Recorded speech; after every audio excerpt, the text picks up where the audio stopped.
Study IQ IAS Hindi channel अब पहुंच गया है 1 लाख सब्सक्रिप्शन के बेहद पास।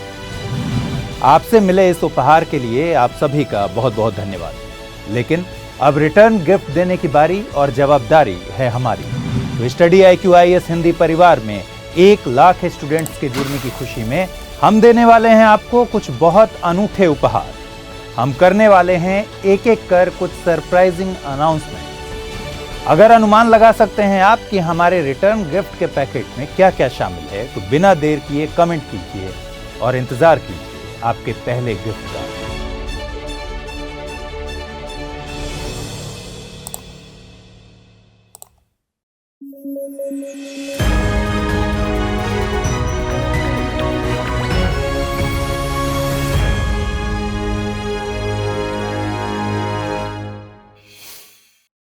आइए खबर शुरू करें। हाल ही में G7 देशों ने भारत से JETP यानी जस्ट एनर्जी ट्रांजिशन पार्टनरशिप में शामिल होने को कहा है। इसके जरिए भारत में क्लीन एनर्जी प्रोजेक्ट्स के लिए फंडिंग मिल सकेगी, साथ ही देश की कोयले पर निर्भरता कम हो सकेगी। भारत ने अभी इस पर कोई प्रतिक्रिया नहीं दी है। यदि भारत की तरफ से इस ऑफर को स्वीकार किया जाता है तो इसकी घोषणा नवंबर में आयोजित होने वाली COP27 की बैठक में की जाएगी। गौरतलब है कि JETP को ग्लासगो में आयोजित हुई COP26 में लॉन्च किया गया था। इसे दक्षिण Africa, Germany, France, UK, USA और यूरोपियन यूनियन द्वारा लॉन्च किया गया था। इसका मकसद दक्षिण अफ्रीका में कोयले को फेज आउट करना था। अब G7 ऐसे ही प्रोजेक्ट्स भारत, इंडोनेशिया और वियतनाम जैसे देशों में शुरू करना चाहता है। भारत को पार्टनरशिप इसी सिलसिले में ऑफर की गई है। आपको बता दें कि G7 में UK, USA, Canada, Japan, France, Germany, Italy और EU शामिल हैं। यह एक अंतर सरकारी राजनीतिक संगठन है। इसमें विश्व की बड़ी और एडवांस्ड इकोनॉमीज शामिल हैं। G7 के सदस्य सालाना सम्मेलन आयोजित करते हैं। इसमें जलवायु परिवर्तन, अर्थव्यवस्था और सुरक्षा जैसे मुद्दों पर चर्चा की जाती है। साल 2021 में G7 का सम्मेलन UK में आयोजित हुआ था। 31 अक्टूबर को लौह पुरुष सरदार वल्लभ भाई पटेल की जयंती मनाई जाती है। उनका जन्म गुजरात के नादियाड में हुआ था। देश में उनकी जयंती को राष्ट्रीय एकता दिवस के तौर पर मनाया जाता है। वे देश के पहले उप प्रधानमंत्री और गृह मंत्री के पद पर रहे थे। उन्हें बारदोली सत्याग्रह के दौरान सरदार की उपाधि से नवाजा गया था। उन्होंने कांग्रेस के कराची अधिवेशन की अध्यक्षता की थी, जो कि साल 1931 में आयोजित हुआ था। इस अधिवेशन को खासतौर पर गांधी इरविन पैक्ट को रेटिफाई करने के लिए बुलाया गया था। देश की स्वतंत्रता के बाद बंटवारे से उपजी चुनौतियों में उन्होंने अहम भूमिका निभाई। शरणार्थी समस्या, रियासतों का एकीकरण और ऑल इंडिया सर्विसेज में उनकी महत्वपूर्ण भूमिका रही है। उन्होंने सिविल सर्विसेज को स्टील फ्रेम ऑफ इंडिया की उपाधि दी थी। उन्हें मरणोपरांत साल 1991 में भारत रत्न से नवाजा गया था। वे संविधान सभा में मौलिक अधिकारों, अल्पसंख्यकों और जनजातियों तथा बहिष्कृत क्षेत्रों के लिए बनी सलाहकार समिति के अध्यक्ष थे। प्रधानमंत्री नरेंद्र मोदी ने गुजरात के वडोदरा में C295 एयरक्राफ्ट की मैन्युफैक्चरिंग यूनिट का फाउंडेशन स्टोन रखा। टाटा एयरबस भारतीय वायुसेना के लिए इस ट्रांसपोर्ट कैरियर का निर्माण करेगी। यह ऐसा पहला प्रोजेक्ट होगा जिसमें भारत में किसी मिलिट्री एयरक्राफ्ट का निर्माण निजी कंपनी के द्वारा किया जाएगा। इसके अलावा पहली बार C295 एयरक्राफ्ट का विनिर्माण यूरोप के बाहर किया जाएगा। गौरतलब है कि C295 एक ट्रांसपोर्ट एयरक्राफ्ट है। इसकी क्षमता 5 से 10 टन और स्पीड 480 किलोमीटर पर आवर है। इस क्लास के सभी कैरियर्स में इसमें सबसे लंबी केबिन है। आपको बता दें कि C295 को सबसे पहले एक स्पेनिश एयरक्राफ्ट कंपनी ने बनाया था। ये कंपनी बाद में एयरबस का हिस्सा बन गई। अब इसकी मैन्युफैक्चरिंग एयरबस के स्पेन वाले प्लांट में की जाती है। सितंबर 2021 में भारत और एयरबस के बीच 56 C295 की खरीद का समझौता हुआ था। इसमें से 16 aircraft carrier fly away condition में डिलीवर किए जाएंगे। बचे हुए 40 का विनिर्माण टाटा एडवांस्ड सिस्टम्स लिमिटेड के द्वारा किया जाएगा। ये विनिर्माण दोनों कंपनियों के बीच एक इंडस्ट्रियल पार्टनरशिप के तहत होगा। एयरबस एक यूरोपियन मल्टीनेशनल एरोस्पेस कंपनी है। इसका मुख्यालय नीदरलैंड में है। बीते दिनों संस्कृति मंत्रालय ने स्त्री देश नाम से एक डांस ड्रामा का आयोजन किया था। इसमें कश्मीर से संबंधित 13 रानियों की कहानी दिखाई गई। कश्मीर की इन रानियों में यशोवती, ईशान देवी, वाकपुष्ता, सुगंधा, रानी दिद्दा, श्रीलेखा, सिला, सूर्यमती और कालनिका शामिल हैं। इसके जरिए भारत में जेंडर इक्वालिटी के इतिहास को दिखाया गया है। इतिहास में इन रानियों को उनके नेतृत्व क्षमता के मुताबिक उतनी जगह नहीं दी गई है। इसके जरिए भारतीय समाज में लंबे अरसे से मौजूद महिला नेतृत्व को दिखाने की कोशिश की गई है। आपको बता दें कि रानी दिद्दा को कश्मीर के इतिहास की सबसे शक्तिशाली महिला शासक के रूप में जानते हैं। वे लोहार वंश में जन्मी थीं। वे बचपन से दिव्यांग थीं। उनकी शादी कश्मीर के राजा क्षेमगुप्त से हुई थी। क्षेमगुप्त की मौत के बाद उन्होंने सती होने के बजाय राजकाज संभाला। उन्होंने पितृसत्ता के बनाए तमाम नियमों को तोड़ा और अपने बनाए नियमों के मुताबिक शासन किया। लेखक आशीष कौल ने Didda the warrior queen of Kashmir नाम से उनके ऊपर एक किताब भी लिखी है। आइए देखते हैं आज के बुलेटिन पर आधारित क्या सवाल बन सकते हैं। पहला सवाल, हाल ही में खबरों में रहा C295 क्या है? मालवेयर, क्रिप्टोकरेंसी, ट्रांसपोर्ट एयरक्राफ्ट या फिर एक्सोप्लैनेट? अगला सवाल है, निम्नलिखित कथनों पर विचार कीजिए। JETP पहल क्लीन एनर्जी प्रोजेक्ट से संबंधित है। रानी दिद्दा की शादी लोहार वंश में हुई थी। एयरबस एक अमेरिकन कंपनी है। नीचे दिए गए कूटों का प्रयोग कर सही उत्तर चुनिए। केवल एक, केवल दो और तीन, केवल एक और तीन या फिर एक, दो और तीन। आइए देखते हैं पिछले बुलेटिन पर आधारित क्या सवाल मैंने पूछे थे और सही जवाब क्या है। पहला सवाल था, ग्रीन हाउस गैस बुलेटिन निम्न में से किस संस्था के द्वारा जारी किया जाता है? विश्व मौसम विज्ञान संगठन, विश्व आर्थिक मंच, अंतर्राष्ट्रीय मुद्रा कोष या फिर विश्व बैंक? इस प्रश्न का सही जवाब है ऑप्शन ए, विश्व मौसम विज्ञान संगठन। पिछले बुलेटिन में प्रश्न में विश्व मौसम विज्ञान संगठन की जगह गलती से विश्व स्वास्थ्य संगठन लिखा और बोला गया था। आपको हुई असुविधा के लिए खेद है। अगला सवाल है, निम्नलिखित कथनों पर विचार कीजिए। प्रोजेक्ट एलिफेंट साल 1992 में शुरू किया गया था। हाल ही में डिसइंफॉर्मेशन लॉ भारत की संसद ने पारित किया है। नीचे दिए गए कूटों का प्रयोग कर सही उत्तर चुनिए। केवल एक, केवल दो, एक और दो दोनों, न तो एक न ही दो। इसका सही जवाब है विकल्प ए, यानी केवल कथन एक सही है। डिसइंफॉर्मेशन लॉ भारत से नहीं बल्कि तुर्की से संबंधित है। आइए खबरों की शुरुआत करें। आरबीआई जल्द ही सरकार को एक रिपोर्ट सौंपने वाला है। इस रिपोर्ट में बताया जाएगा कि आरबीआई क्यों खुदरा मुद्रास्फीति को 6% से कम रख पाने में कामयाब नहीं हो सका। ये पहला मौका होगा जब 2016 में मॉनेटरी पॉलिसी फ्रेमवर्क लागू होने के बाद आरबीआई को इस तरह की रिपोर्ट पेश करनी पड़ रही है। आपको बता दें कि 2016 में वित्त अधिनियम के जरिए 1934 के आरबीआई एक्ट में बदलाव किया गया था और बदलाव करते हुए मॉनेटरी पॉलिसी फ्रेमवर्क की व्यवस्था की गई थी। इस पॉलिसी के तहत आरबीआई को लक्ष्य दिया गया कि वो खुदरा मुद्रास्फीति को 4% तक रखे। हालांकि इसे 2% ऊपर नीचे रखने की छूट भी शामिल है इसमें। अगर किसी वजह से लगातार 3 तिमाही के लिए आरबीआई ऐसा करने में नाकाम रहता है तो इस एक्ट के तहत उसे सरकार को रिपोर्ट पेश करनी होगी। रिपोर्ट में उन वजहों को बताना होगा जिनसे मुद्रास्फीति का लक्ष्य हासिल नहीं किया जा सका और कीमतों को स्थिर रखने के लिए वो आगे क्या एक्शन लेने वाला है ये भी बताना होगा। मॉनेटरी पॉलिसी फ्रेमवर्क पर काम करने की जिम्मेदारी मॉनेटरी पॉलिसी कमेटी की है। इसका गठन 2016 के वित्त अधिनियम के जरिए ही हुआ था। यह एक सांविधिक निकाय है जिसमें 6 सदस्य होते हैं। आरबीआई का गवर्नर इसकी अध्यक्षता करता है।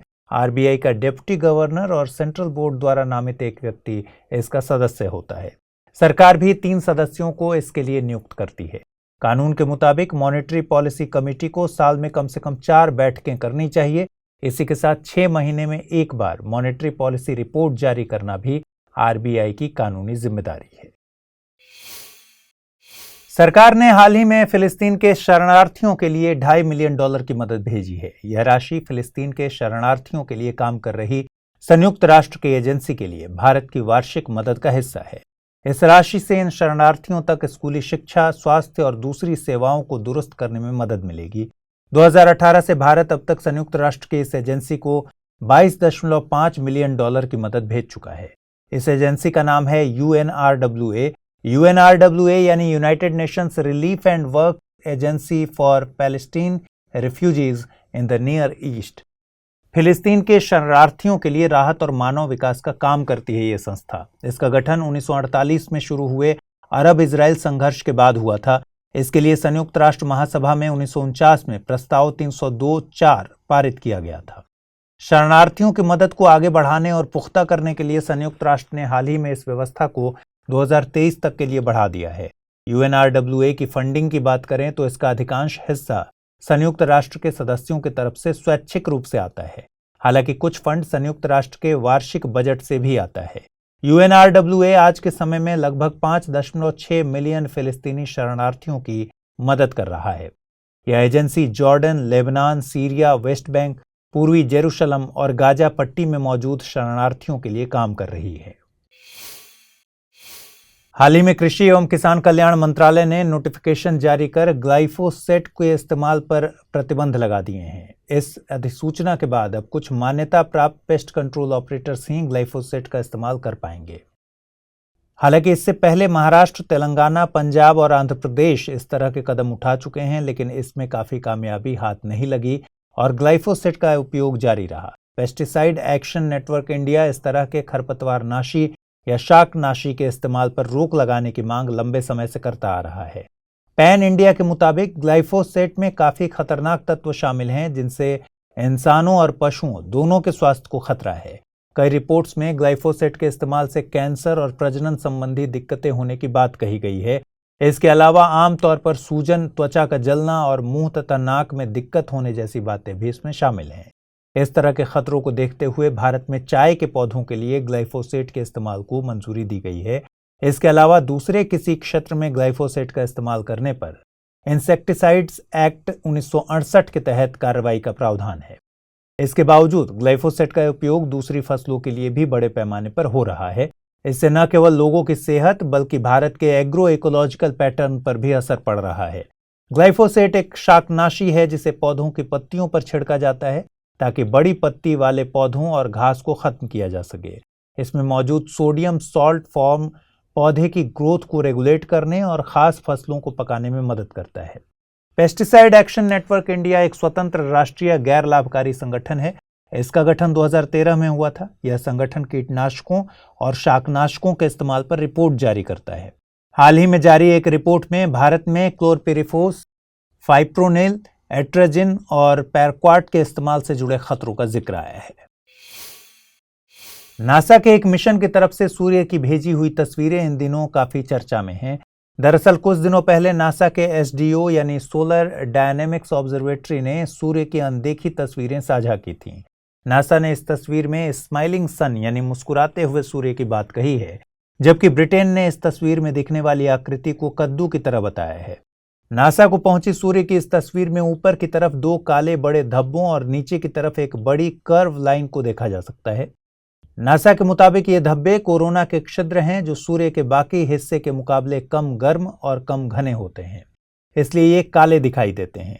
ये धब्बे वही क्षेत्र होते हैं जहां से सोलर विंड्स अंतरिक्ष में बहुत तेजी से आगे बढ़ती हैं। आपको बता दें कि नासा ने सोलर डायनेमिक्स ऑब्जर्वेटरी साल 2010 में लॉन्च किया था। यह नासा के living with a star program का हिस्सा है। इस प्रोग्राम को सोलर वेरिएबिलिटी यानी सूर्य में होने वाले बदलावों और पृथ्वी पर उसके असर के अध्ययन के लिए डिजाइन किया गया था। सोलर डायनेमिक्स ऑब्जर्वेटरी का काम यह पता लगाना है कि सूर्य का मैग्नेटिक फील्ड कैसे बना और उसकी संरचना किस तरह की है। सूर्य में पहले से मौजूद मैग्नेटिक एनर्जी कैसे कन्वर्ट होती है और यह किस तरह हेलियोस्फीयर और जियोस्पेस में सोलर विंड के रूप में रिलीज होती है। आइए जल्दी से देखते हैं आज के बुलेटिन पर आधारित क्या सवाल बन सकते हैं। पहला सवाल है, निम्नलिखित कथनों पर विचार कीजिए। मौद्रिक नीति समिति एक सांविधिक निकाय है। मुद्रास्फीति पर छमाही रिपोर्ट प्रकाशित करना भारतीय रिजर्व बैंक के लिए स्वैच्छिक है। भारतीय रिजर्व बैंक पर खुदरा मुद्रास्फीति के नियंत्रण का लक्ष्य एक सांविधिक उत्तरदायित्व है। उपर्युक्त में से कौन से कथन सही हैं? केवल 1 और 2, केवल 2 और 3, केवल 1 और 3 या फिर 1, 2 और 3। अगला सवाल है, प्रायः खबरों में रहने वाला ग्लाइफोसेट क्या है? प्रवालों की एक नई प्रजाति, प्रतिजैविक दवा, पीड़कनाशी या फिर शाकनाशी? आइए देखते हैं पिछले बुलेटिन में क्या सवाल पूछे गए थे और उनके सही जवाब क्या हैं। पहला सवाल है, हाल ही में खबरों में रहा C295 क्या है? मालवेयर, क्रिप्टोकरेंसी, ट्रांसपोर्ट एयरक्राफ्ट या फिर एक्सोप्लैनेट? सही जवाब है इसका ऑप्शन सी यानी C295 एक ट्रांसपोर्ट एयरक्राफ्ट है। अगला सवाल मैंने पूछा था, निम्नलिखित कथनों पर विचार कीजिए। JETP पहल क्लीन एनर्जी प्रोजेक्ट से संबंधित है। रानी दिद्दा की शादी लोहार वंश में हुई थी। एयरबस एक अमेरिकन कंपनी है। नीचे दिए गए कूटों का प्रयोग कर सही उत्तर चुनिए। केवल 1, केवल 2 और 3, केवल 1 और 3, 1, 2 और 3। इसका सही उत्तर है ऑप्शन ए यानी केवल पहला कथन सही है। पहला कथन जिसमें JETP पहल क्लीन एनर्जी प्रोजेक्ट से संबंधित बताया गया है। दूसरा कथन गलत है क्योंकि रानी दिद्दा का विवाह कश्मीर के राजा क्षेम गुप्ता से हुआ था। तीसरा कथन भी गलत है क्योंकि एयरबस एक यूरोपियन मल्टीनेशनल कंपनी है, न कि अमेरिकन कंपनी। हिंदी में यूपीएससी की तैयारी से संबंधित प्रोग्राम्स को देखने के लिए सब्सक्राइब करें study IQ IAS Hindi.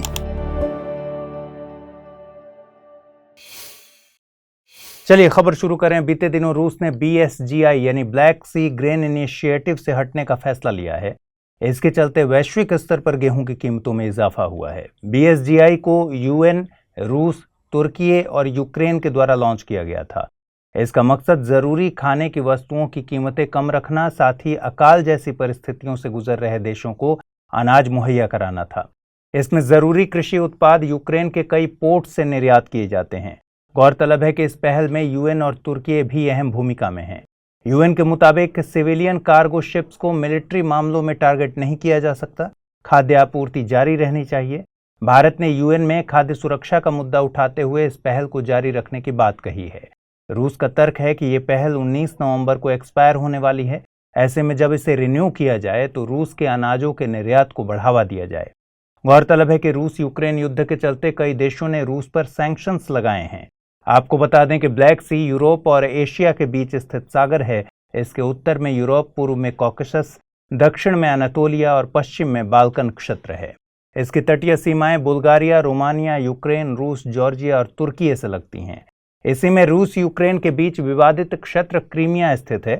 Black सी के पूर्व में कर्च जल संधि है जो इसे अजोव सागर से जोड़ती है। वहीं पश्चिम में बॉस्पोरस की जल संधि है जो इसे मरमरा सागर से जोड़ती है।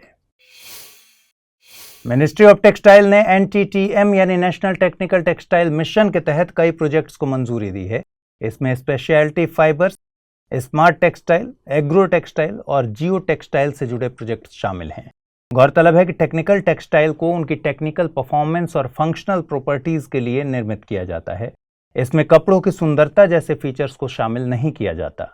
इन्हें कुल 12 कैटेगरीज में बांटा गया है। इनमें agrotech, oekotech, buildtech, meditech, geotech, cloth tech, mobile tech, home tech, sports tech, इनटेक, प्रोटेक, पैकटेक शामिल हैं। इनका प्रयोग कृषि, सड़कें, रेलवे ट्रैक्स, स्पोर्ट्स वियर, स्वास्थ्य और बुलेट प्रूफ जैकेट्स में किया जाता है। भारत सरकार ने भारत को इन टेक्सटाइल के क्षेत्र में वैश्विक नेता बनाने के मकसद से ये मिशन लॉन्च किया था। इसे 4 सालों में 2020-21 से लेकर 2023-24 के लिए लॉन्च किया गया था। इसमें 4 कंपोनेंट पर फोकस किया गया है। पहला कंपोनेंट है रिसर्च, नवाचार और विकास। दूसरा है प्रमोशन और मार्केट डेवलपमेंट से जुड़ा हुआ। तीसरे में एक्सपोर्ट प्रमोशन की बात कही गई है। वहीं चौथा एजुकेशन, ट्रेनिंग और स्किल डेवलपमेंट से जुड़ा हुआ है। CVC यानी केंद्रीय सतर्कता आयोग ने विजिलेंस अवेयरनेस वीक की शुरुआत की है। ये 31 अक्टूबर से लेकर 6 नवंबर 2022 तक आयोजित किया जाएगा।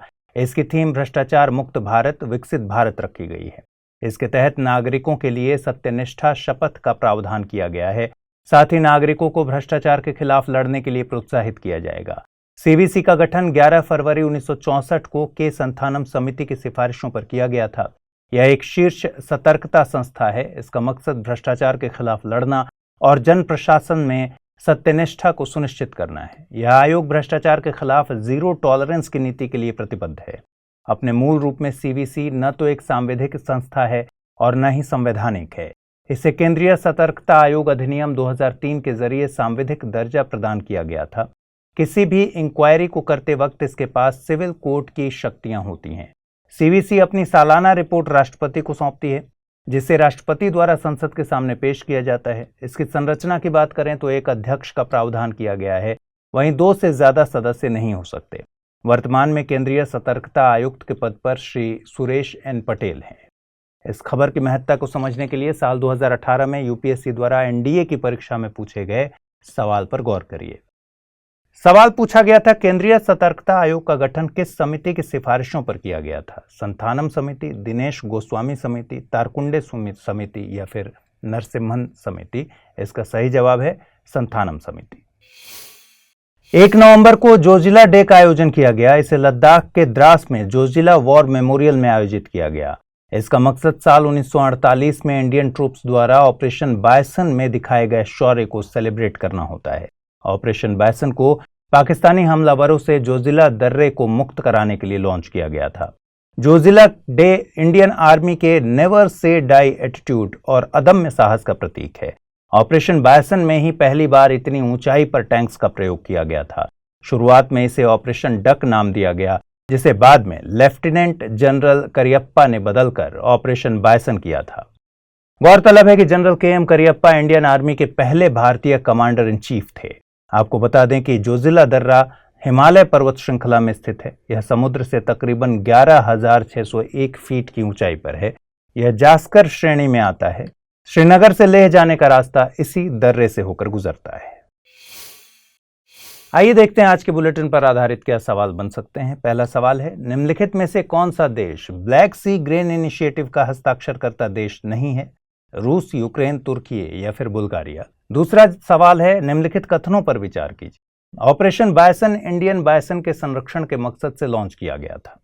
केंद्रीय सतर्कता आयोग एक सांविधिक संस्था है। केंद्रीय सतर्कता आयोग के गठन की सिफारिश संस्थानम समिति के द्वारा की गई थी। नीचे दिए गए कूटों का प्रयोग कर सही कथन या कथनों को चुनिए। केवल एक, केवल दो और तीन, केवल एक और तीन या फिर एक, दो और तीन।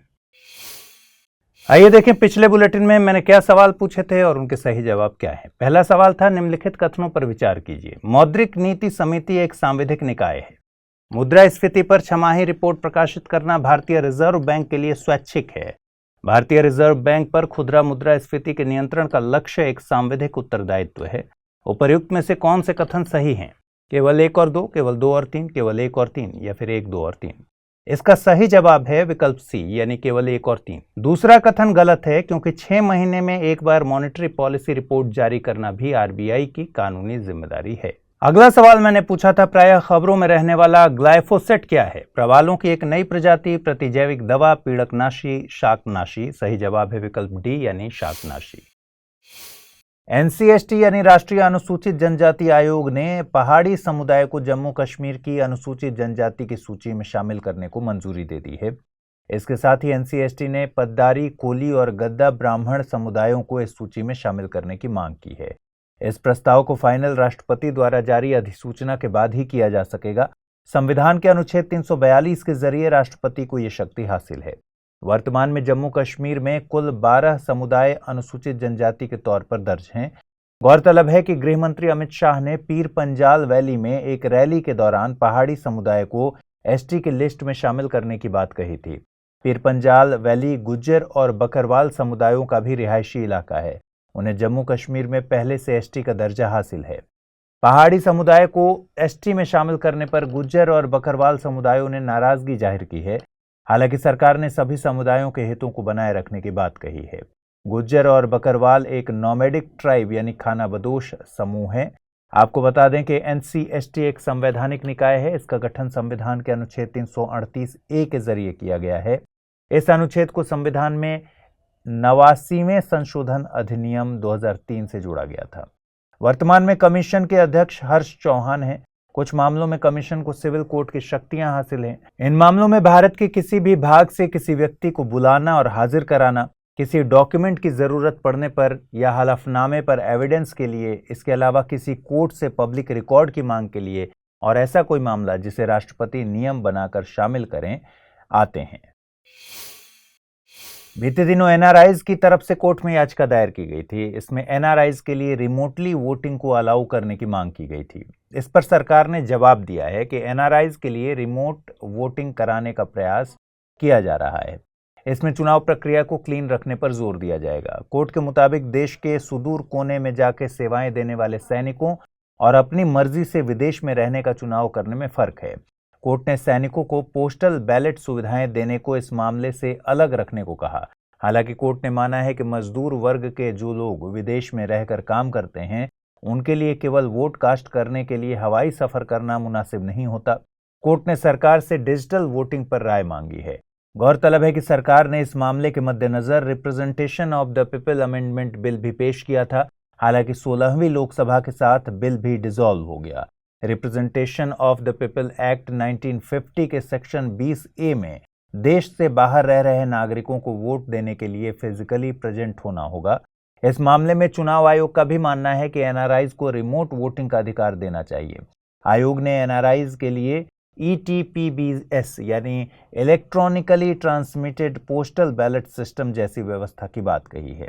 वर्तमान में भारत का एक नागरिक जो रोजगार, शिक्षा आदि के कारण देश में नहीं रहता, उसने किसी अन्य देश की नागरिकता हासिल नहीं की है, उसे पासपोर्ट में दिए गए पते पर मतदाता के रूप में पंजीकृत होने का अधिकार है, लेकिन वोटिंग के लिए फिजिकली मौजूद होना होगा।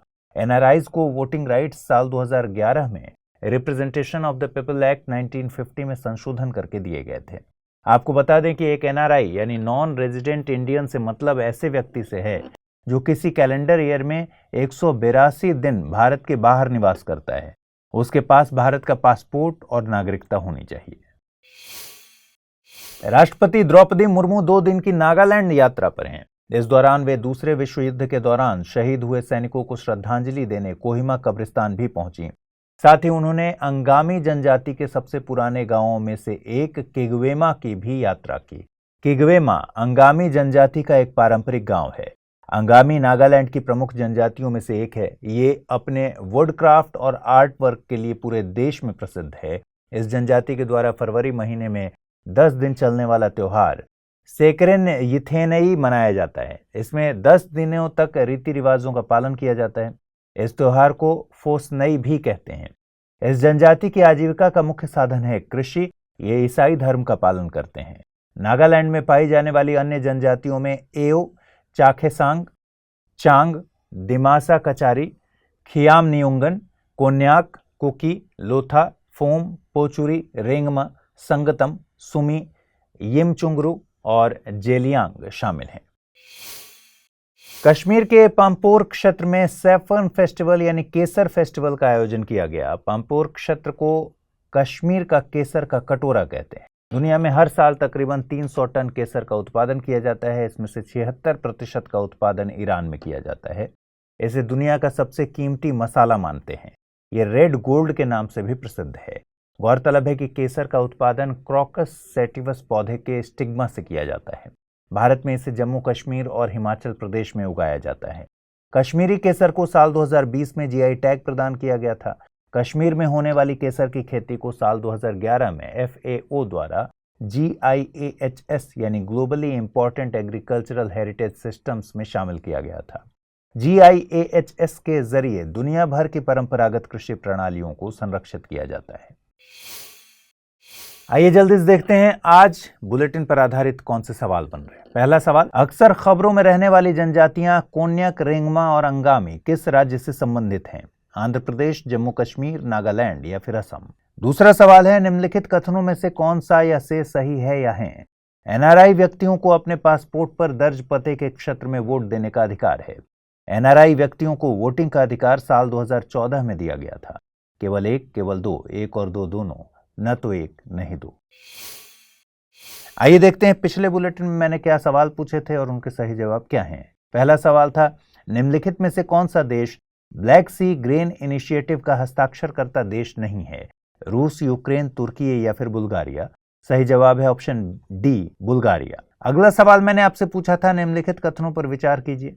ऑपरेशन बायसन इंडियन बायसन के संरक्षण के मकसद से लॉन्च किया गया था। केंद्रीय सतर्कता आयोग एक सांविधिक संस्था है।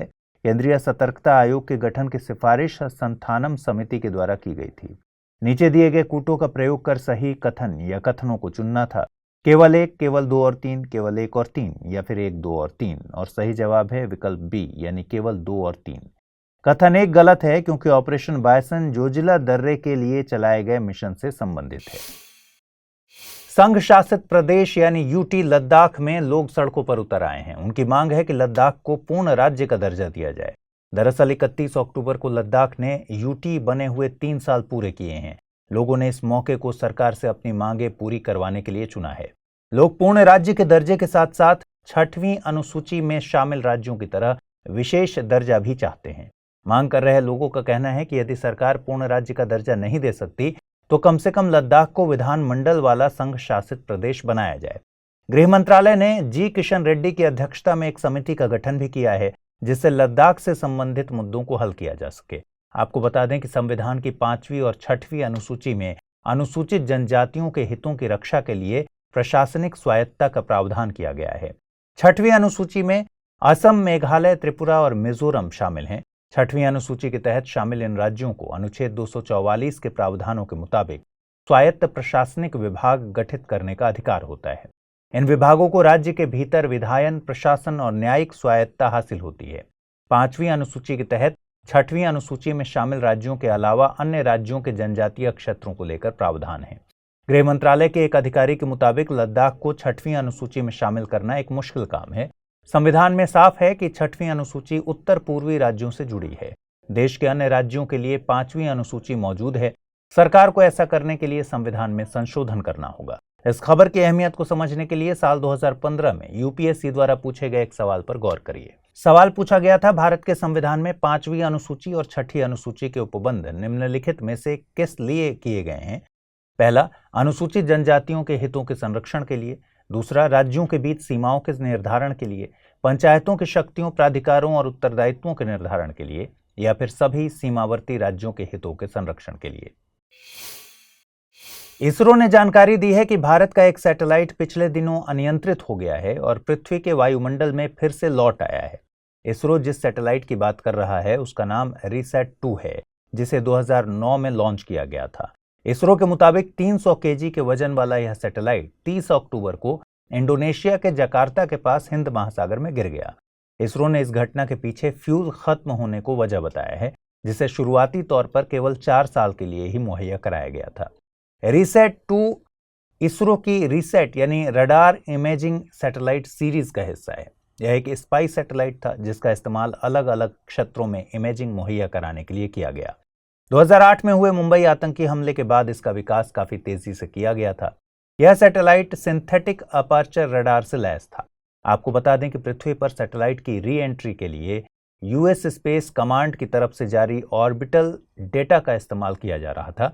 इसके साथ ही इसरो की IS-4OM फैसिलिटी भी इस तरह की री एंट्री को पिछले 1 महीने से विश्लेषण कर रही है। आपको बता दें कि सैटेलाइट्स की सुरक्षा के लिए IS-4OM विकसित किया गया है, जिसे इसी साल लॉन्च किया गया था।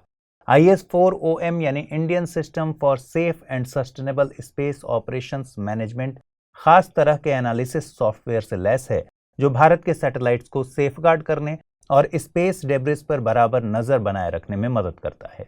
यह भारत को अंतरिक्ष क्षेत्र में आत्मनिर्भर बनाता है। IS-4OM इसरो के स्पेस सिचुएशनल अवेयरनेस प्रोग्राम का हिस्सा है। इसके तहत सैटेलाइट्स की गतिविधियों पर नजर रखने की योजना है। इसरो के स्पेस सिचुएशनल अवेयरनेस कंट्रोल का नाम नेत्र है। नेत्र का पूरा नाम है network for space object tracking and analysis. इधर शिक्षा मंत्रालय ने स्कूली शिक्षा पर एक रिपोर्ट जारी की है। रिपोर्ट के मुताबिक साल 2021-22 में प्राइमरी, अपर प्राइमरी और हायर सेकेंडरी लेवल पर GER यानी ग्रॉस एनरोलमेंट रेशियो में बीते साल के मुकाबले सुधार हुआ है।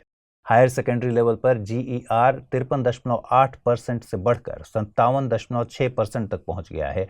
इसके अलावा विशेष जरूरतों वाले बच्चों के GER में 3.45% का इजाफा हुआ है।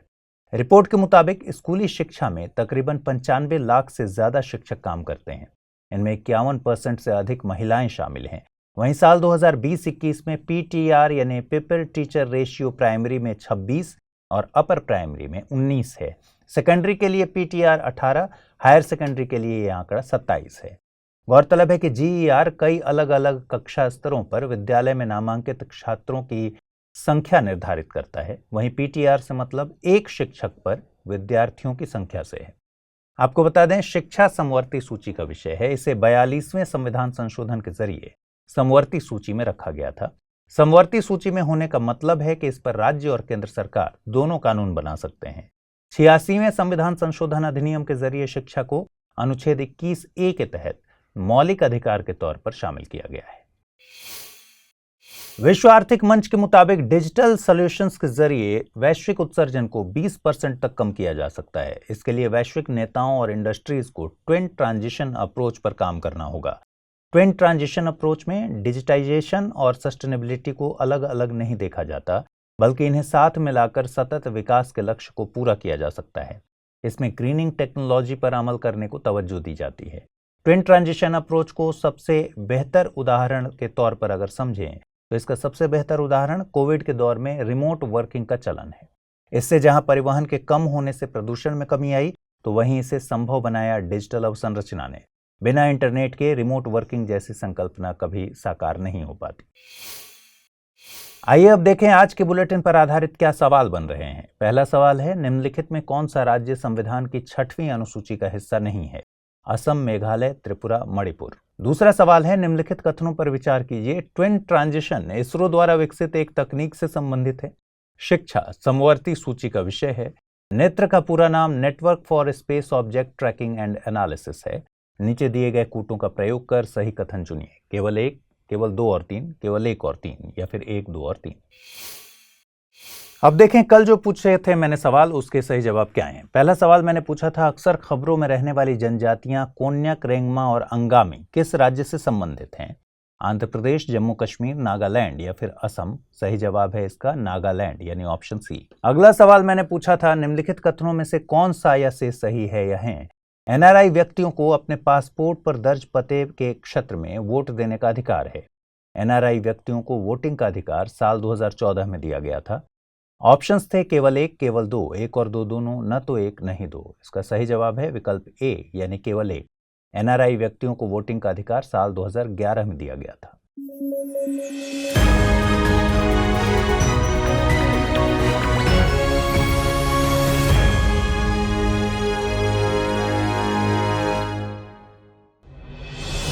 Study IQ IAS Hindi channel अब पहुंच गया है 1 लाख सब्सक्रिप्शन के बेहद पास। आपसे मिले इस उपहार के लिए आप सभी का बहुत बहुत धन्यवाद। लेकिन अब रिटर्न गिफ्ट देने की बारी और जवाबदारी है हमारी। तो स्टडी IQ IAS हिंदी परिवार में 1 लाख स्टूडेंट्स के जुड़ने की खुशी में हम देने वाले हैं आपको कुछ बहुत अनूठे उपहार। हम करने वाले हैं एक एक कर कुछ सरप्राइजिंग अनाउंसमेंट। अगर अनुमान लगा सकते हैं आप कि हमारे रिटर्न गिफ्ट के पैकेट में क्या क्या शामिल है, तो बिना देर किए कमेंट कीजिए और इंतजार कीजिए आपके पहले गिफ्ट का।